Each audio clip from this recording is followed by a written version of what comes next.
Sa gitna ng mabilis na pagbabago sa mundo, nananatili ang ating misyon, ang ibahagi ang mensahe ng hindi nagmamaliw na pag-ibig ni Hesukristo para sa lahat.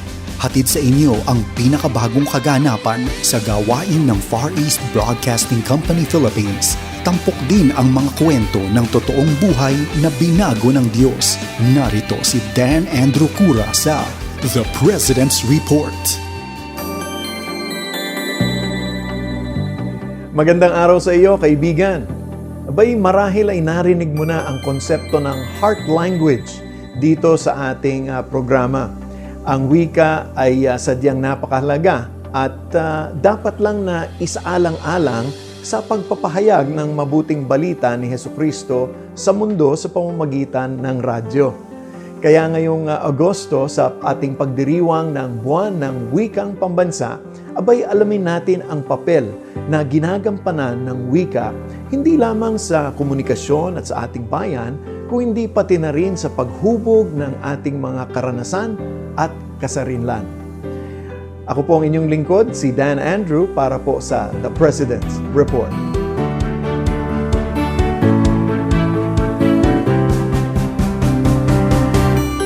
Bilang isang bansa na binubuo ng napakaraming mga isla, abay hindi po nakapagtataka na ang Pilipinas ay mayroong higit 180 mga katutubong pangkat at bawat isa ay may sari-sariling wika at kultura.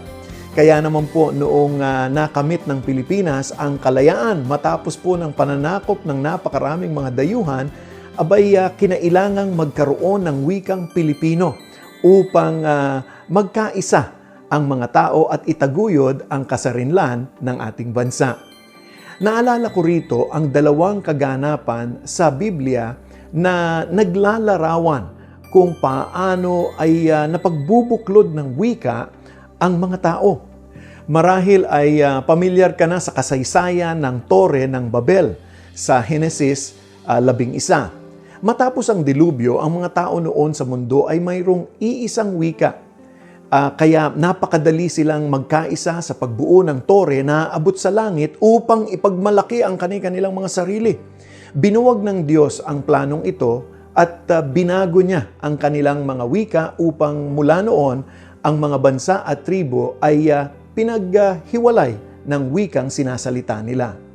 Pagkalipas naman ng libu-libong mga taon sa araw ng Pentecostes, ibinuhos ng Panginoon ang kanyang banal na espiritu sa kanyang mga alagad at binigyan sila ng kapangyarihan na ipangaral ang ebanghelyo sa iba't ibang mga wika.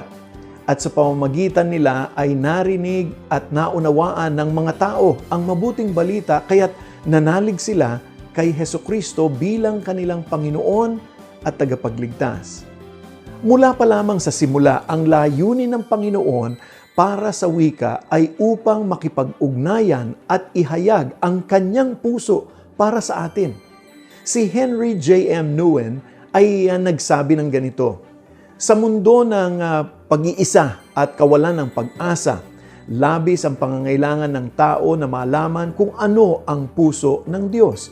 Isang puso na nagpapatawad, may malasakit at nais na umabot at magpagaling sa mga may karamdaman. Sa kanyang puso ay walang panghihinala at paghihiganti at walang bahid ng puot. Ito ay isang puso na nais magbigay ng pag-ibig at tumanggap ng pag-ibig bilang tugon. Ito ay isang pusong nabibigatan sa nakikitang mga sakit ng tao at sa kawalan ng tiwala sa Diyos na nais magbigay ng pag-asa." Naroon man ang mga pagkakaiba ng wika at kultura, ngunit sa tulong ng banal na espiritu ay nagagawa nating ibahagi ang ebanghelyo sa wikang malapit sa puso ng mga nakikinig. Sa ngayon, ang broadcast ng FEBC Philippines ay umaabot sa mga Pilipino dito at maging sa ibang bansa sa pamamagitan ng 13 mga stasyon ng radyo at 2 mga online streaming platforms sa 29 na mga wika.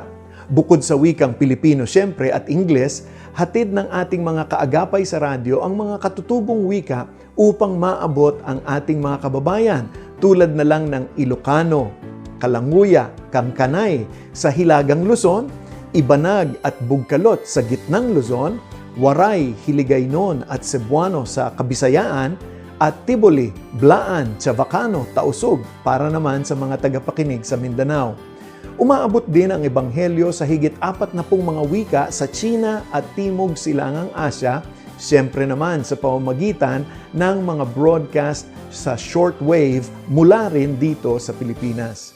Dalangin namin na madagdagan pa ang mga programang ito at mapalawak pa natin ang mga broadcast lalo na sa tinatawag nating deaf spots o yung mga binging lugar na hindi pa naaabot ng ating broadcast. Mababasa natin sa Roma, Kabanatang 10, talatang 14 hanggang 15. Paano naman sila tatawag sa Kanya kung hindi sila sumasampalataya? Paano sila sasampalataya kung wala pa silang napapakinggan tungkol sa Kanya? Paano naman sila makakapakinig kung walang mangangaral sa kanila? At paano naman makapangangaral ang sinuman kung hindi siya isinugo? Tulad ng nasusulat, o kay gandang pagmasdan ang pagdating ng may dalang magandang balita. Kung nais mong suportahan ang gawaing ito ng FEBC, abay inaanyayahan kitang bisitahin ang aming website febc.ph at i-click ang Get Involved. Malaki ang maitutulong mo upang maihatid ang mabuting balita ni Hesukristo sa iba't ibang mga wika, hindi lamang dito sa Pilipinas, kung hindi pati na rin sa ating mga karatig bansa sa Asya. Para rin sa karagdagang impormasyon, abay sundan mo rin kami sa social media para sa mga updates sa gawain ng Far East Broadcasting Company Philippines. Nako, maraming salamat sa iyong patuloy na pagsubaybay. Muli, ito ang iyong kaibigan, si Dan Andrew, para sa The President's Report. Lagi pong mag-ingat at pagpalain po kayo ng ating Panginoon. Inyong napakinggan ang The President's Report. Para sa karagdagang impormasyon ukol sa Far East Broadcasting Company Philippines o maging kaagapay sa panalangin at iba pang mga paraan, bisitahin ang FEBC website, febc.ph, at hanapin ang FEBC Radio sa Facebook. Maraming salamat sa iyong pag-agapay at pagpalain ka ng Panginoon.